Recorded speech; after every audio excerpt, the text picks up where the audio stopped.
Well, hi there. Thanks for finding The Profitable Photographer with Lucy Dumas here on YouTube. If you want more, you can just go to any podcast channel and find the show or go to lucydumascoaching.com, Lucy with an I, to learn more about me and to listen to shows. And thank you for subscribing, sharing with your friends, and I hope you enjoy. Bye for now. Action is the foundational key to all success. And that's by the very successful Pablo Picasso. So I want to welcome you again. Thank you for joining me. I'm Lucy, as always, and just reminding you, I'm looking for people who would like to have a business audit as a podcast. So I'm going to be looking into your website, how you sell, other aspects, and then we'll chat about that.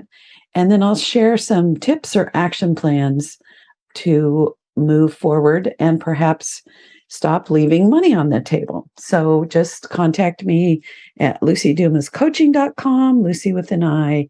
And I always appreciate when you share this podcast, tell your friends, subscribe, rate, review, all that cool stuff.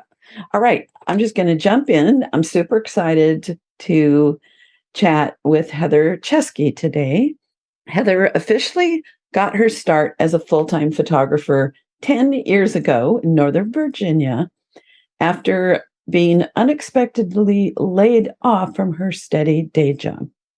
With an 8-month-old baby at home and zero formal business marketing or sales training, she amazingly set about to replace her income she lost with photography. And within a year, she not only replaced the income, but doubled it. And I'm sure it's gone up from there. And then other photographers began reaching out for mentoring. So she shifted her focus to help others with her program called The Booked Photographer. So she's got the booked photographer. I've got the profitable photographer. So it's a good bookend. Exactly. And in spite of the fact that she has a thriving business, she believes in faith and family first, so that the business supports her life. And, she knows what her central focus is. I don't know if I said that right, but Perfect. Heather, welcome to the show. Thank you. It's an honor to be here.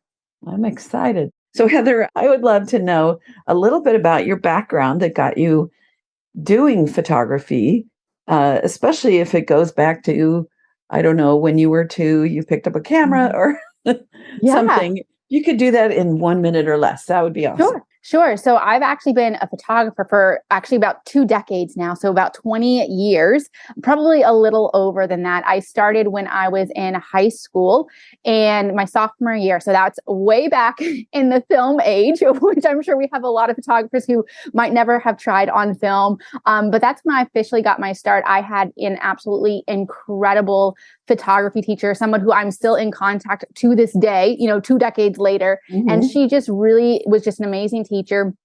I loved working in the darkroom. I loved learning that. So I took photography all throughout high school and then throughout college. And I never expected it to be my career. I just didn't think it was possible to make a income with photography at all. I thought, it was just something fun to do on the side. And it wasn't a quote unquote real job. Mm-hmm. So that's how I got my start. Yeah. Now, how do you think you got your business smarts? I know you said, oh, gosh. Well, I appreciate you saying the word smarts because honestly, I feel like it's been a lot of trial and error over the years and a lot of just, guessing my way through and just refusing to give up. So as you alluded to in the introduction, when at this point in time, it was 10 years ago. I was working in a university setting. Photography was just still something fun to do on the side. And, I was photographing a few weddings here and there, a few sessions here and there. And even though I wanted to quit the day job that I absolutely hated, it just didn't seem like the smart or the wise thing to do. Mm-hmm. We had an 8-month-old baby, as you already mentioned at the time. And so just like, who am I to give up a steady paycheck for something that's not steady? And also too, I don't have any formal business or marketing or sales training. But you know what? I lost my day job and it ended up being one of the best things that happened to me. So that really that first couple of years in business, I learned through the school school of hard knocks, and just trial and error. And then also, I watched a ton of YouTube, also Creative Live. I would be reading any sort of book I possibly can, as much as I possibly could with babies. And I just soaked in as much knowledge as I possibly could.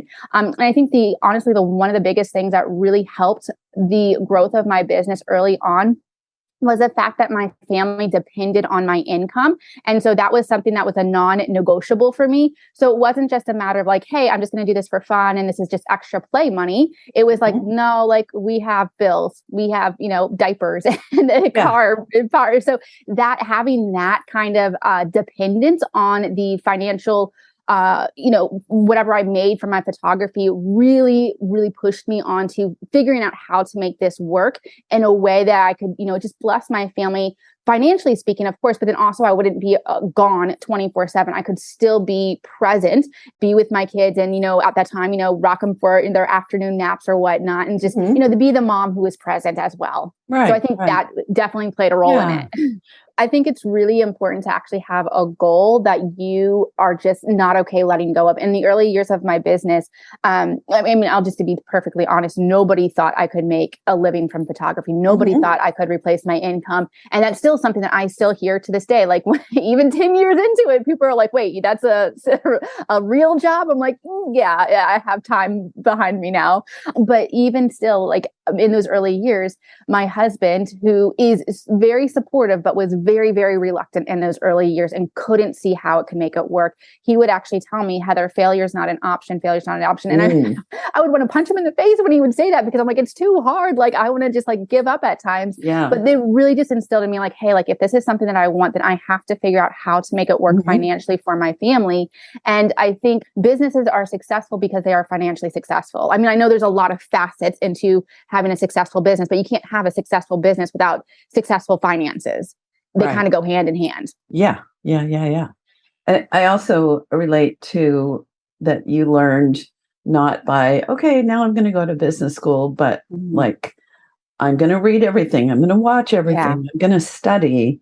I can't remember who it was, but one of my big coaching mentors, Christian Michelson, he and a friend made an agreement that over the next year, they were going to each read one business book per week and then talk about it. Wow. And he kept up with it. His friend quit, but he's a multi-million-dollar business coach, has an empire, multi-million-dollar every year, and he's contributing a lot to the world. So that commitment, I learned a lot through the Professional Photographers of America, because at the time there wasn't internet.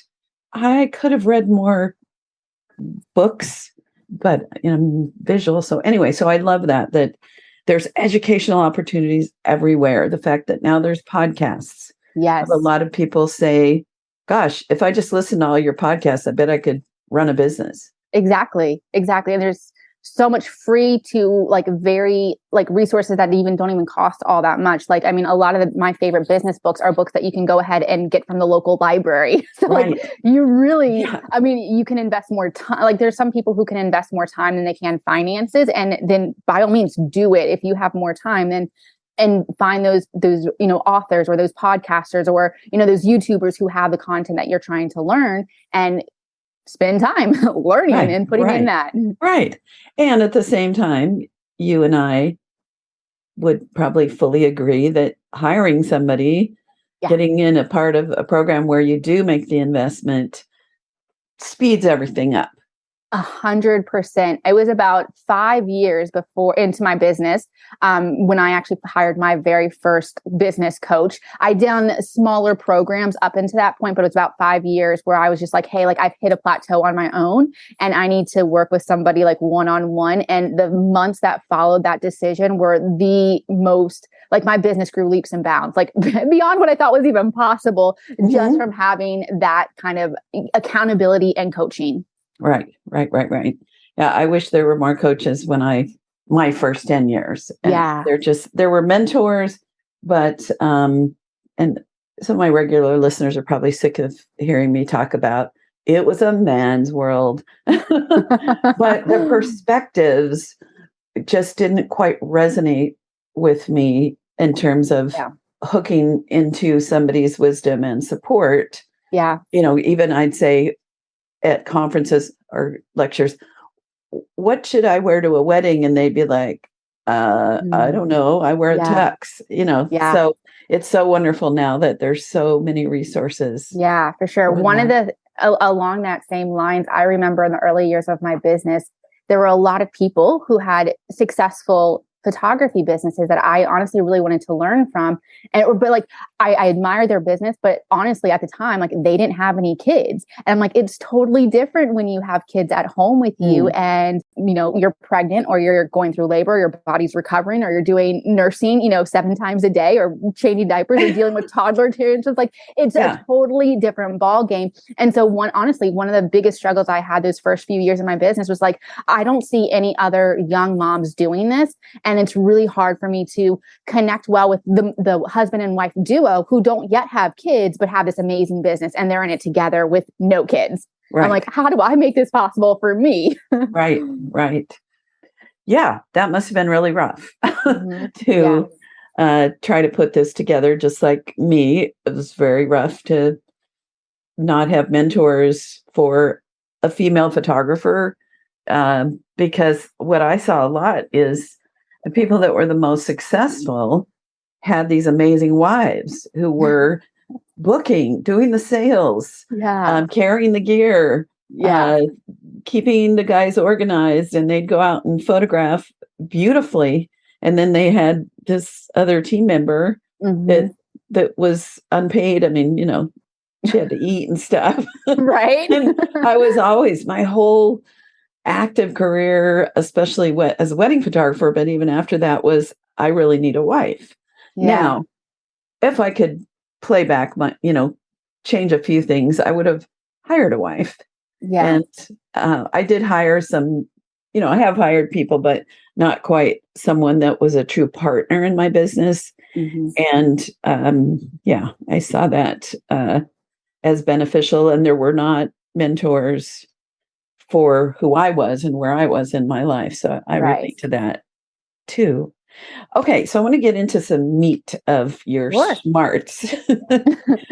One of the things that I know is very successful when people do it right is to do model calls or enter to wins, Facebook ads, things like that. And it's also a good way to waste a lot of time if we're not doing it right. So, so can you give us an overall picture? I definitely can.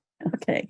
So I first like to say, like, this is a really great marketing strategy that can be adopted to, honestly, really any niche that you photograph or want to start photographing.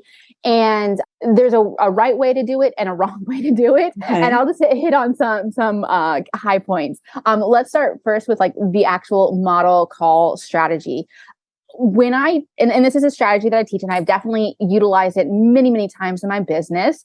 But one of the biggest mistakes that I see photographers make when they're trying this strategy is there's a couple of things. Number one, they include everything. So they're like, hey, like I'm building my portfolio and I need to get people in front of my lens, and, will you come model for me? And then they'll just go ahead and give away all the images they took.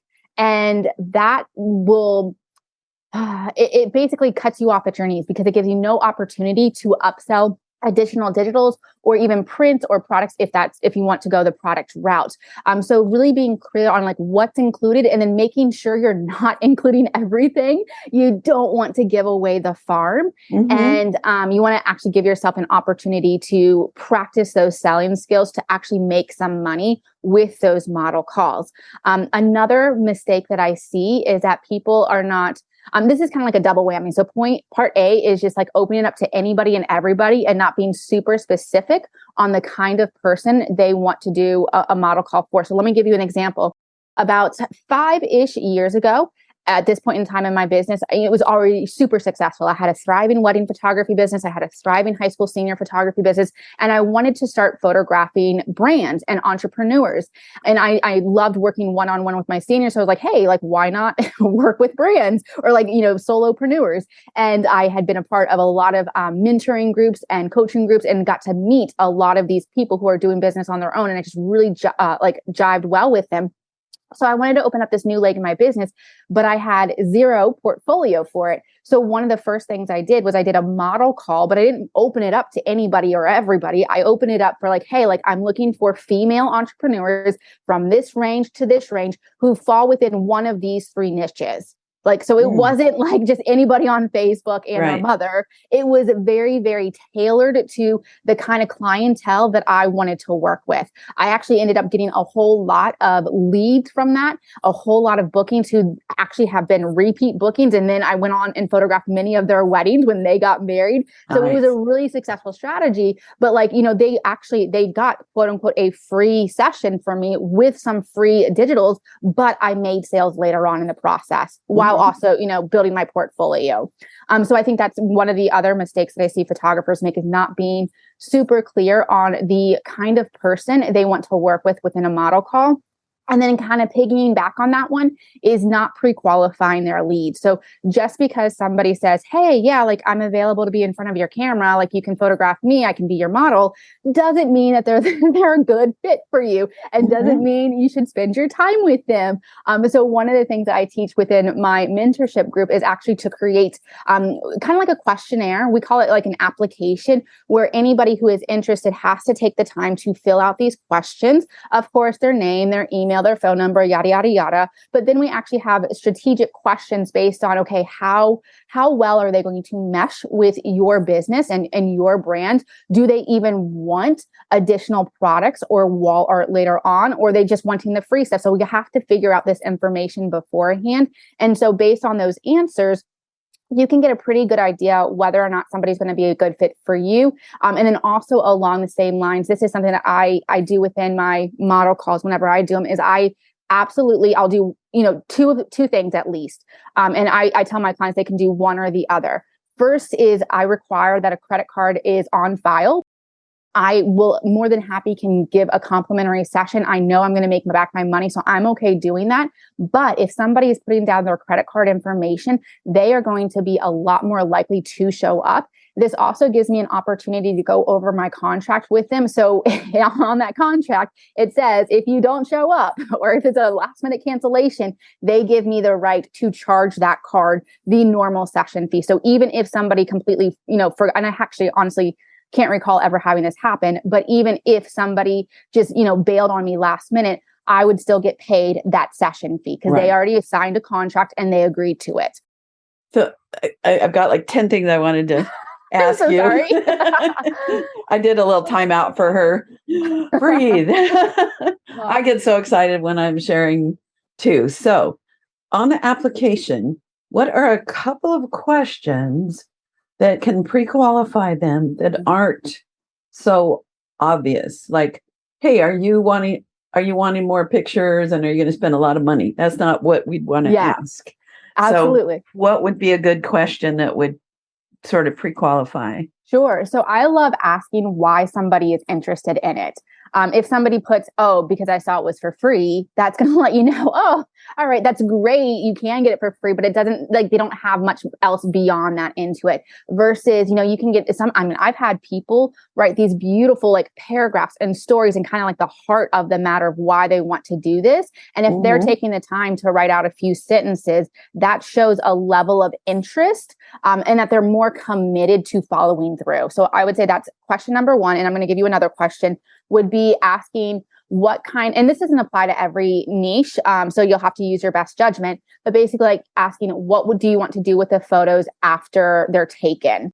And then that way it kind of gives them an idea of thinking, okay, after all is said and done, where do you actually envision the photos in your home? And this, honestly, I have a multiple choice question for this one. So it might be, whatever products, you offer, albums, a few prints, canvases, and even on there, I'll have like just the digitals, which I don't tend to push a whole lot in my portrait side of my business. But if somebody were to pick, hey, just the digitals, or I just want the free stuff, that's another indicator. Okay, like that might not be the best fit. Got it. Got it. So then part two, about the credit card on file. I love that. What I do is I collect for if it's a charity auction, if it's an enter to win, or if it's a model call, I collect a refundable deposit. Yep. And that's the other way to do it, where you charge a nominal fee, and then like you can, apply that towards a product or digital order later on if you want to get paid up front. So either way works. I think the important thing is just making sure that you get a credit card in some shape or format on file. Right. So for me, it's high enough that if they were a no-show, or if they never came in to order, because that's an issue too, is that they get the freebie, but they don't come in and give me the opportunity to sell them more. So it's enough that if I never saw them again, I'd be like, well, at least I made $200. Right. And it's enough that people who are like living paycheck to paycheck, $200 is a lot of money out of their pocket at one time. If they're like, well, I'll maybe borrow it from my mom or something. So I like having that actual cash in hand, but I love that credit card idea too, for some people that might not be comfortable with actually taking money. Right.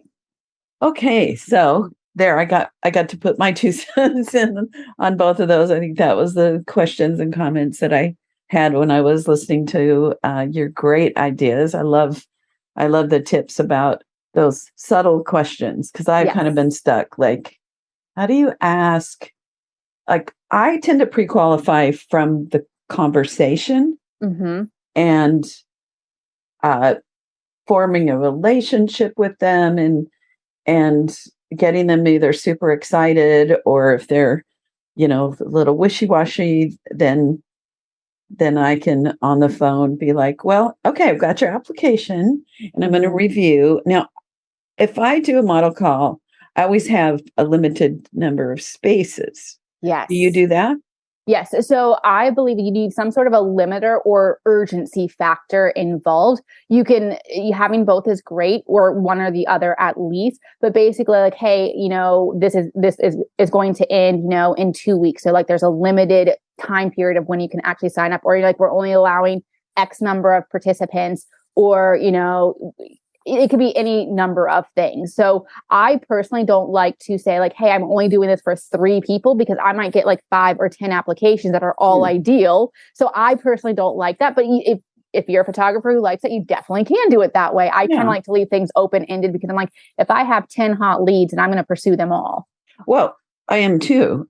I just put, I'm looking for 5 people for fill in the blank. And here's what you get. Here's how you apply. And then if I get 25 and I want to work with all of them, nobody, that's between me and me.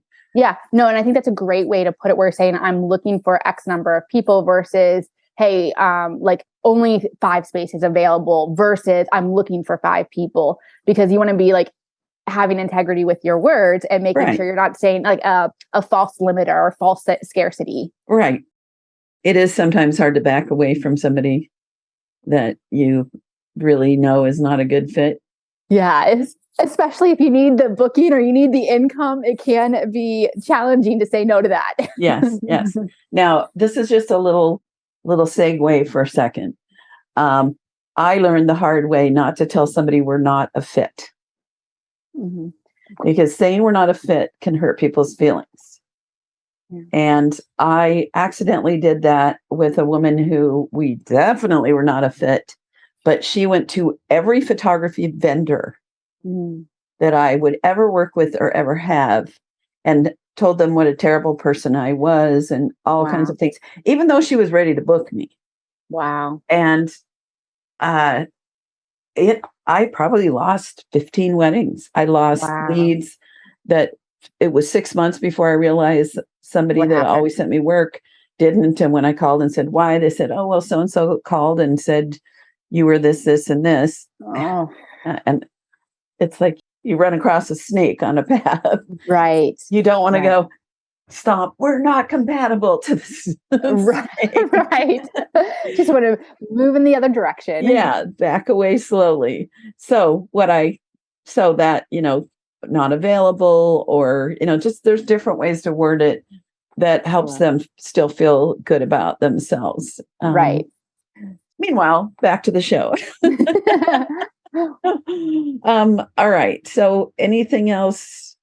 Now, could you just quickly tell us, like, what would a model call? And I'm assuming we're doing a Facebook ad. Do you Mhm. do ads, or do you do post and boost? Yeah. So you can definitely do organic. That's totally cool. I definitely think, reaching out to your warmer list, your warmer audience is super valuable. And I've also done quite a few with ads, and we teach that in my program as well. I will say though, that I do not like boosting posts. So I never recommend that. There's a lot less, I feel like you're kind of handcuffed. There's a lot less you can do with it. And I feel like Facebook is not as intuitive when it comes to boosting as it does, like if you're working through the ads manager. Okay. So while it might be more of a learning curve for sure, I definitely think you get better results from it, better quality leads. Okay. So a good tip. So can you tell us, like, what it might say in the picture you might choose? Yeah. Let's say family. Family. I have a client who she really needs models, but she also needs to earn some money. So if you're looking for families, what would you say on a Facebook ad? Yeah, that's great. So I would say encourage that person or whomever else is doing this to even get more clear on their ideal client. So families is great. So you're dealing with a mom, but how old are her kids, or how many kids does she have? And like including that in your imagery and also your copy, which is the written portion of the ad, will be super valuable. The more specific you can be, the better it will be. So one of the things that I teach is in your ad, and honestly, in marketing in general, it's important to call out the person that you want to work with. So it could be simple as, starting off your copy with saying, "Hey there, mama," or like, just saying, "Hey, mama," or like, however you would reference a mom friend or whatever. Okay. And then saying something like, "We have an amazing special." And then you can go into whatever your special is. I'm looking for 5 families with kids age range from this to this. So again, we don't want like grown kids. We don't want kids in their 30s and 40s. You maybe want, babies, or you might want preteens. Like you can determine that however you want to. And then I would have like a time on it. So like we're in the fall time. So it could be like for upcoming fall family photos, something like this. If you want to take part, you would say like, we're offering a compliment. Okay. And this is where we can kind of there's a lot of freedom here. So I'm just going to share one of the ways you could do it. You could offer a complimentary session plus money towards products. Right. So basically it's like we're offering a complimentary session plus X amount towards prints, products, and digitals, total value of XXX, whatever that is. And that way people are associating it with a dollar amount so they know it's not free. And I would actually say take it one step further and not use the word free in your ads, and use the word complimentary. And then say interested ? Click here to fill out this short form and we'll be in touch. So it's like a matter of 2 or 3 sentences. Great.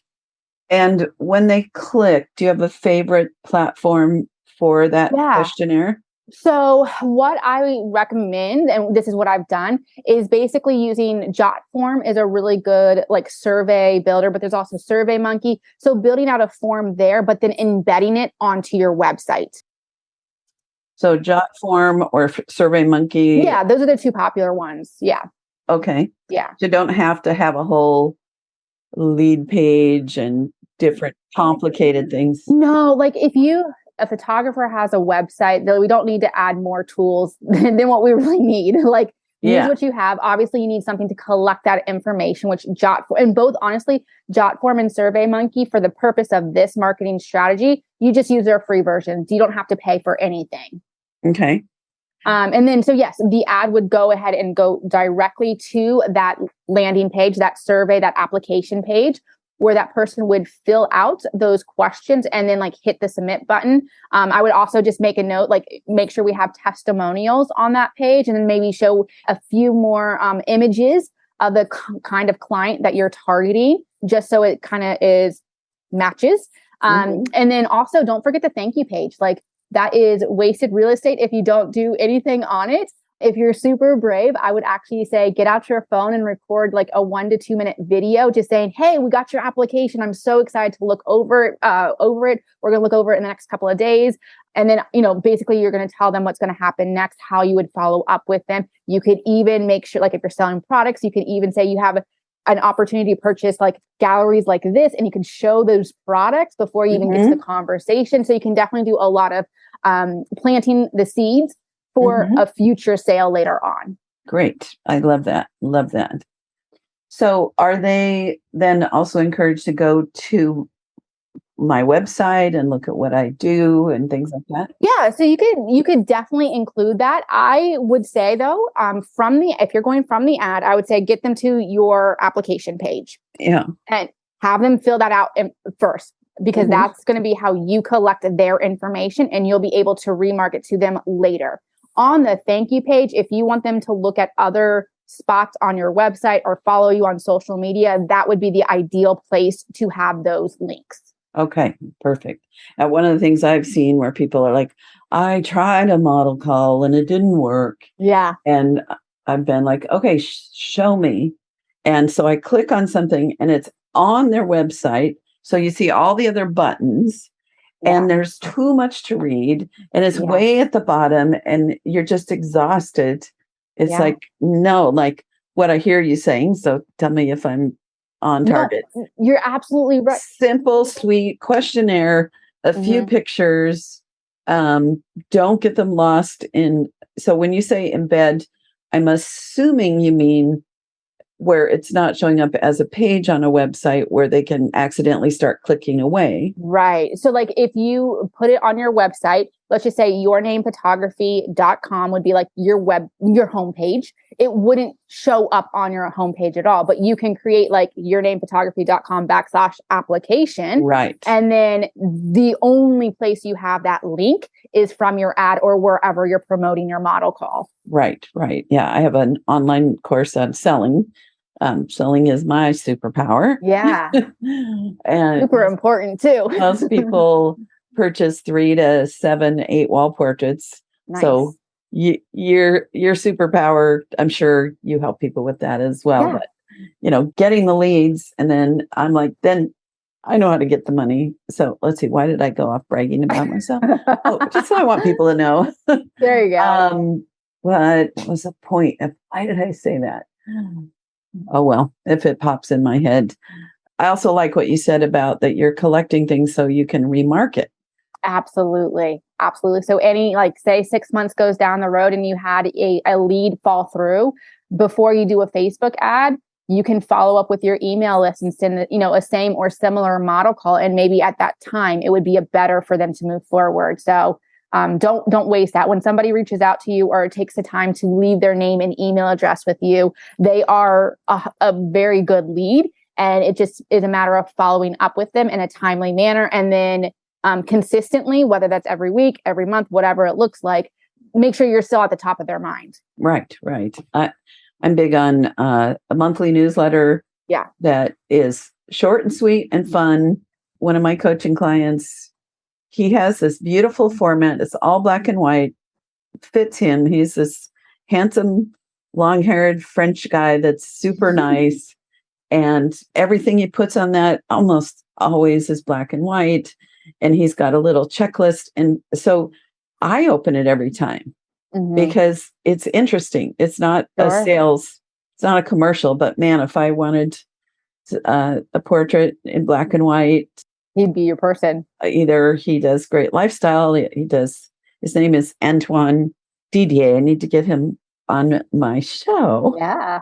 Anyway, yes. Okay. I wish I could remember what it was, but I can't remember right now. So it'll pop in my head.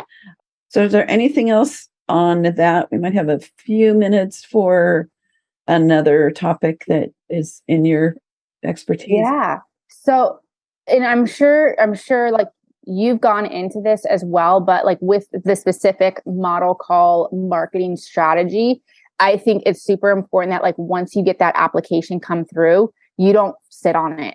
Like, don't wait a week or 2 weeks or 4 weeks before you actually reach out to them. Actually have a solid follow-up process, whether you're emailing them, texting them, or, you schedule a time to get on the phone, whatever that looks like. I think that's super important to respond quickly. And then at that point in time, when you have that conversation with them, that's when you explain, hey, we require a credit card to be on file, or it's this amount, and then it's applied towards your product order, however you define that. But they actually have to complete that contract and leave a credit card or pay you whatever amount to get on your calendar. And then you can plan the session. And then as far as like upselling later, which I'm sure, a lot of your stuff goes into this, but I am adamant on educating my clients on the products that we offer. So I don't want them seeing the products for the first time when we're actually at the ordering appointment. So I actually have a very solid process for introducing the products that they can purchase in a variety of formats, and basically how I prep them for the session. I also prep them for the ordering appointment, and I make sure they see visuals. I make sure they see pictures of my past clients and their products and testimonials. So I'm planting seeds throughout the entire process. Right. And again, that just leads to a really high quality model call client. And my model call clients have been multiple thousands of dollars in sales.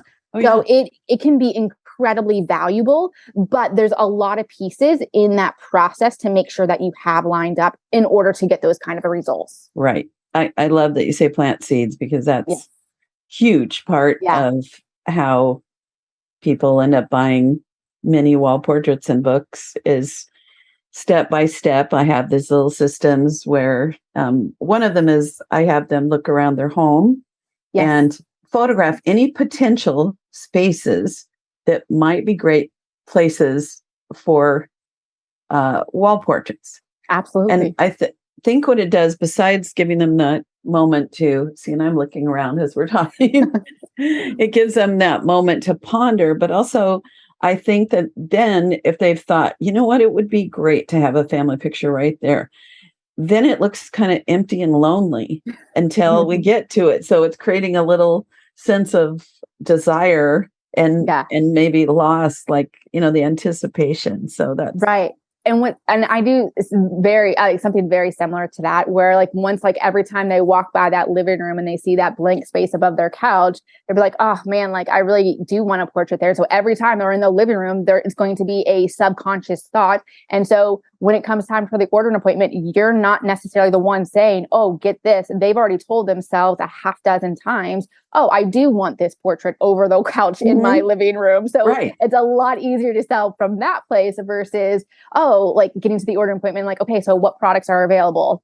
Right. And starting that right then and there. Right. Sales is psychology. My program, I didn't realize until I started coaching and teaching and speaking on podcasts how much of a system I've had that I created. Yeah. And what I discovered, and I think I read this somewhere, this word, and it was like, that's it. That is it, is to become the trusted advisor. So you build a relationship where they lean into our leadership. We plant those seeds, we build a relationship. And then if they're the ideal client, meaning they can afford what we do and they love what we do, then we just take their hand and walk them through, and they trust us. So I'm guessing that your clients feel that same way, like, oh yeah, they're not like part of my pre-qualifying. I'm not sure, I would guess whether you've thought about specifically or not, or anyone listening, that if you're feeling like it's a tug of war, they're doing pushback, they're trying to negotiate, they're not going to be leadable. They're going to be more resistant to the process. Right. And it's not going to be that fun for either one of us. Exactly. Okay. Any other things in that topic that you've left out? As far as the model call, no, I think those are the high points. I mean, I think we covered like the top 3 or 4 high points for that. Okay. Awesome. So, and thank you. I love it. There's a couple other people that teach the model calls, and you have some twists that are a little bit different and a lot that's the same. But seeing things from a different angle is really helpful. Sure. So, what to say on social media and websites so you can attract your ideal clients? Do you have a few minutes just to give a little touch on that? Yeah, yes. So actually, this kind of leads back into what we're talking with the model call is being super specific with the kind of person you want to work with. And I'm going to share an example of this. My family and I are going to go on a trip next month, and every time we go on a family vacation, I make a point to hire a family photographer. And so this trip was no exception. I really enjoy being on the other side of the camera, and honestly, it's one of the best ways to learn about your business as well. And so this time when I was, and honestly, every single time, this has not failed. Every single time I'm looking for a photographer, I've had really, really hard time finding somebody that's a good fit.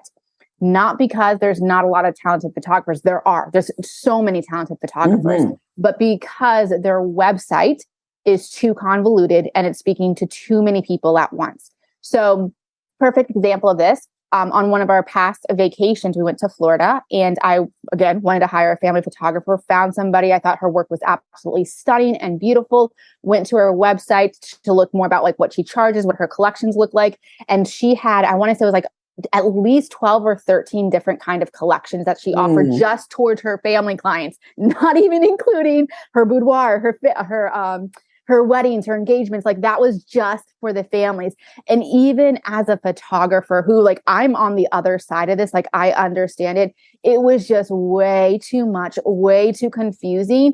And even though her work was good and I could afford it and I didn't mind paying for it, it was too confusing for me. So unfortunately, I didn't hire her. I found somebody else.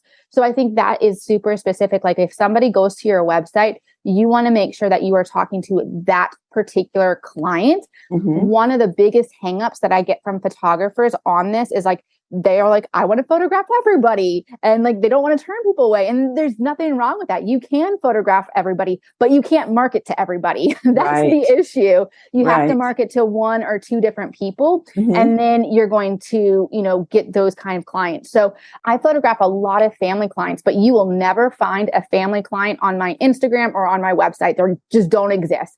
I photograph families as repeat from like my past high school senior or wedding clients. That's how I get a lot of my families. And then just, friends and acquaintances, but I never market to families. It doesn't mean I don't photograph them. It just means that I don't mess up my market message with families. I'm focused on the few niches that I want to work with. And on my website, I have a dedicated page for each niche. So they're not even all mixed together. Great. Yeah, I love that.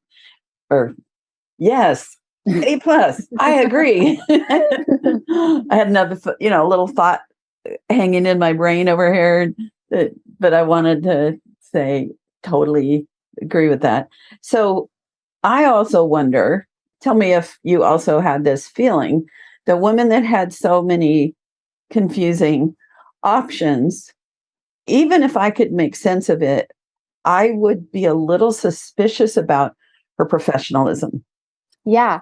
And I'm just like, if it's this confusing for me just to even hire you, what's the process like for actually being your client? Like it's going to be this confusing, like, signing the contract or paying you or going to the session or getting my images. Like if it takes, like if I can't understand you now, I'm not going to understand you later. Right. Or even someone that's that scattered. Yeah. Maybe they're not going to print or use a good printer, or like that they're not at the level that I'd be looking for. Right. Myself, or I'm guessing you're looking for someone who is really a professional. Right. Something I've found too is if someone's work is spectacular and their prices are really cheap, then I either wonder, is this even their work? Yeah. Did they take this all at like, what are those where you set up models and a bunch of people get together and like a shootout kind of a thing? Yeah, like a portfolio building thing. Yes. Are they just somebody that needs to hire a coach to price themselves according to their work, and there's someone that just hasn't made that turn. But sometimes I've even almost cried when I've gone to a website where I thought, oh my gosh, this is a magnificent photographer.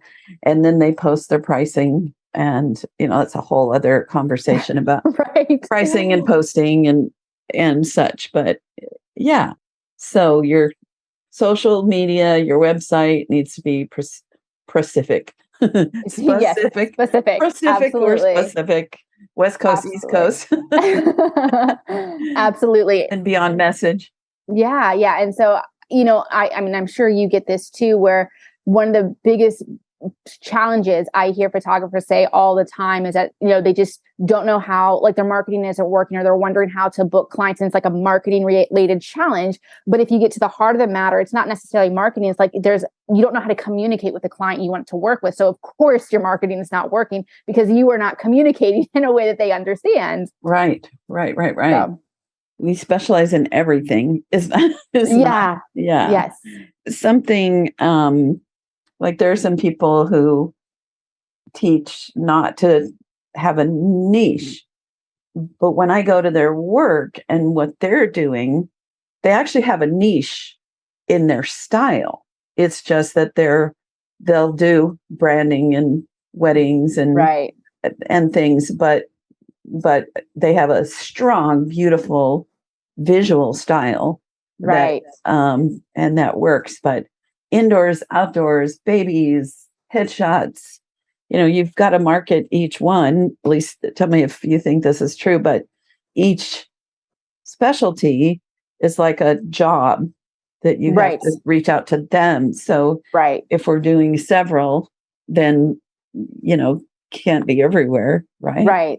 Right. Exactly. Yeah. Because like if you think about your different niches, like your ideal bride is going through very different challenges in a different season in life than your ideal high school senior or your ideal newborn client and that mom who's having her baby for the first time. Like they're in completely different seasons of life, and how they talk to themselves and what they're looking for is also different. So you got to meet them where they are. Right. I often recommend that people form relationships with other vendors that serve the same community. Absolutely. Yeah. Now, when I did weddings, I was the queen of that without realizing I was. It's just that I'm a person that always makes connections and refers people and such. That's great. But none of those, when I switched to baby photography, transferred over to get work from the cake baker that I recommended, that recommended me, maybe a birthday party here and there. But yeah, had to build a whole new network of people that were hanging out with new moms and such. So anything else in the what to say, social media and website? Yeah. I would say the best way to figure out what to say is talking to one of your ideal clients or somebody who has been like an ideal client in the past, and really figuring out, okay, like why did they hire you? What were their concerns when they booked you? What were their concerns about being in the photos, or, just figuring out, okay, how did they think about like what I'm offering them? And then you use their words as your website copy. And then also in any form of marketing so that would also play into like your Facebook ads and then just your normal social media posts. Okay. That's awesome.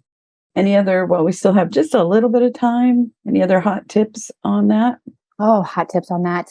About like attracting your ideal client in general. We talked about a lot. Yeah. So on the topic, number one was communicating to who it is you want to book. Number two was a great way to figure out what to do is to talk to ideal clients or people who've had experiences. Maybe they've never worked with you, but maybe it's just a friend that lives somewhere else that hired a pro, and find out what the experience that they liked, what the value is, and use that as copy and so forth. So is there a number three? So one of the things that I teach my students is to actually, if you can get one person to have these conversations with, great. But get a couple of people. And then also one of the things that I've just implemented in my process of working with clients is questionnaires. So when they fill out a contract to book me, I also send them a questionnaire.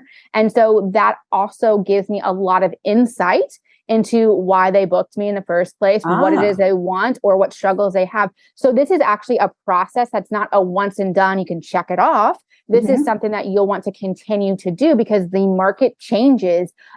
People change, the market changes. So you want to make sure that you're still relevant over time. So that's just one of the ways that I've been able to implement it in my business with every single client that I work with, is just by the simple fact of using questionnaires.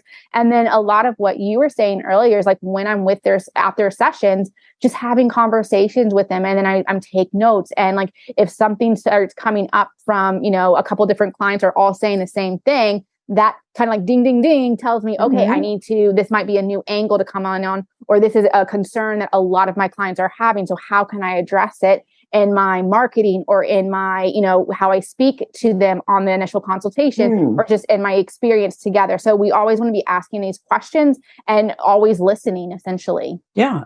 Paying attention and then having someplace that you keep collecting the information rather than just like, oh, I noticed that, like write it down. Yes, that you can refer back to. And then also if it's written down and you're creating, let's just say your social media for the next month or whatever, you might feel tempted to think, oh, like I'm stuck, I don't know what to say. That is a great place to go reference, oh, what are your current clients already like about what you're doing, or what are the concerns they have and how can your marketing address those? And so like it's a good jumping off point to actually market your business as well. Yeah. So do you also do questionnaires after the session's over? Yes, I personally do. Yeah. So like when they first hire me, and this is honestly, most of the questions on that are more specific towards the actual session they want and making sure that it's like to their liking and unique for them. And then afterwards, of course, it's a lot of follow-up questions, making like, this is also where I get my testimonials. But then also just like, any, like what they enjoyed most about it, what they valued most about it, what was most transformative for them, those kind of, questions. Great. Well, I don't want to keep you much longer because I know you have some little ones. How old are your kids? They're not so little anymore. They're 10 and 7. Yeah, they're as little as they're going to be. That is true. And at least one of them needs some mommy, I don't feel too good time. Yeah. So I have 2 questions. First one is just, 2.5. So I know that you have a little giveaway. You have what do we call it? A complimentary gift. Yeah, that's a good way to put it. So what is that, and how do we find that? Sure. So basically, I have a mini course available. Again, it's completely complimentary, and it's it's not too long. You could watch it in a single afternoon while you're enjoying your cup of coffee or a glass of wine, whatever suits your fancy. But it's just a little crash course that just kind of goes more in detail about the things that are necessary in order to build a fully booked and profitable photography business. I kind of take that big, overwhelming, maybe confusing, thing that we all want and break it down into, okay, these are the honestly, it's 5 steps that you need to master in order to get to that place. Okay. A lot of what we've, some of what we talked about here, a lot more of what we haven't, but they can find that at www.thebookedphotographer.com /crash course. That is where we have that. Okay. Is it crash dash course? Yes, I believe so. Crash dash. A crash dash course. Let me make sure. And it's in the show notes. So it is. Okay, good. And then what's the best way to reach out to you? Honestly, just from my website. So it's thebookedphotographer.com. You'll be able to reach out to me there. My email's posted, or, you can sign up for my email list and then just honestly replying back to any email I send. I, make a point to respond to those as well. Awesome. Oh, or you could find me on social media too. So that would be the other place. Instagram just shut me down last month. So I'm working on building a whole new Instagram. So I lost about 9,000 followers. So it might look a little sparse, but I am available at Heather_Chesky on Instagram. Okay. Chesky. That is correct. Chesky. Yes. Cheese sky. Yeah, that's another way to say it. And so my last question is to give you the opportunity either to add something that you might think, oh, I wish I'd had mentioned, that hot tip, or just what's your last word to leave people with? Yeah. So I would just want to really encourage your listeners just to not give up on their dream. and to really just push past any sort of negative emotion they might be feeling. Or just self-doubt. One of the things that I've learned in business is, like, while we are human beings and we have a lot of feelings, businesses are not run on feelings. They're run on, honestly, strategic business principles that once you learn them, you can apply them in your business and actually get results. So I would just say, like, I know a lot of my students and, following struggles with like self-doubt or comparison or just feeling like they're not enough. And I can relate so much to that. But if you can just put your feelings on the shelf and really just dive into learning from, your podcast and the other, amazing, valuable content that's out there, and just doing what is taught. These are people who've been there, who've done that. They know, like, they can really shortcut your path. So I think it's just a matter of, just do the work. Yeah. I mean, that's it. Just do the work. Everything, yes. It's available to you. You're capable. So just do the work. It's not rocket science. It's a system. And a lot of us have made a great living and had a lot of fun doing what we're doing for, I don't know if I've been in this game for 40 years, Heather. It's amazing. I love it. Ups and downs, but it's still so exciting and so fun. So be sure to stay tuned for my quickie wrap up. And Heather, I just absolutely love your energy and all the hot tips. And so just want to thank you times a million for being on my show. Well, thank you. It's been an honor. Thanks. So before I do my quickie wrap up, just a reminder that I am looking for people who would like to find out where they're leaving money on the table in their business with an audit of the business that we record for a podcast. And we'll be just looking for some areas where you can make a few changes. You'll have some specific tips, and other people will learn from that conversation. So just go to lucydumascoaching.com and go to the contacts, or you can just email me, Lucy with an I at lucydumas.com. And she was awesome, wasn't she?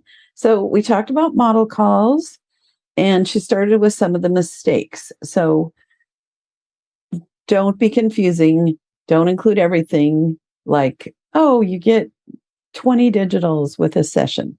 Leave some space when you do a model call or a giveaway where people can buy more from you.